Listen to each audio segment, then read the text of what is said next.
ચંદ્રશેખરન દ્વારા સંદેશ દુર્ઘટનાને શક્તિનું કાર્ય માની વધુ સુરક્ષિત એરલાઇન બનાવો.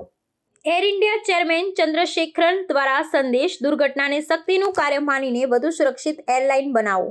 એર ઇન્ડિયા અને ટાટા સન્સના ચેરમેન એન ચંદ્રશેખરને અમદાવાદમાં થયેલ વિમાન દુર્ઘટના પછી એર ઇન્ડિયાના કર્મચારીઓને સંબોધિત કરતા કહ્યું કે આ ઘટનાને શક્તિનું કાર્ય માની વધુ સુરક્ષિત એરલાઇન બનાવવાની દિશામાં આગળ વધવું જોઈએ.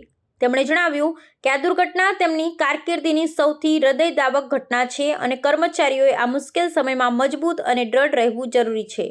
ચંદ્રશેખરને લગભગ 700 કર્મચારીઓને સંબોધિત કરતા કહ્યું કે દુર્ઘટનાના સાચા કારણો તપાસ પછી જ બહાર આવશે, પરંતુ જ્યારે પણ ટીકા થાય ત્યારે પણ કર્મચારીઓએ પોતાના મનોબળને નબળું ન પાડવા દેવું જોઈએ. તેમણે ઉમેર્યું કે દરેક કર્મચારીનું નાનું પગલું પણ કંપનીના ભવિષ્ય માટે મહત્વપૂર્ણ છે અને દરેકે પોતાના કામને સંપૂર્ણ નિષ્ઠાથી કરવું જોઈએ. આ દુર્ઘટનામાં 242માંથી 241 મુસાફરોના મૃત્યુ થયા છે. જમીન પર પણ અનેક લોકો જીવ ગુમાવ્યો છે, જેને છેલ્લા દાયકાની સૌથી મોટી વિમાન દુર્ઘટના ગણાવવામાં આવી રહી છે.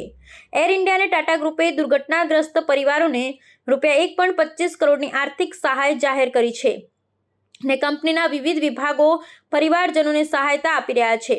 ચંદ્રશેખરને કર્મચારીઓને સંબોધિત કરતા કહ્યું હતું કે જો તમે દુઃખી અનુભવો તો દ્રઢ નિશ્ચય શબ્દ યાદ રાખો. આપણે આ મુશ્કેલીમાંથી બહાર આવીશું. દરેક નાની ક્રિયા જે તમે સંપૂર્ણ નિષ્ઠા અને વિનમ્રતાથી કરો છો એ જ કંપનીનું ભવિષ્ય બનાવે છે. બસ માર્ગ પર અડગ રહો.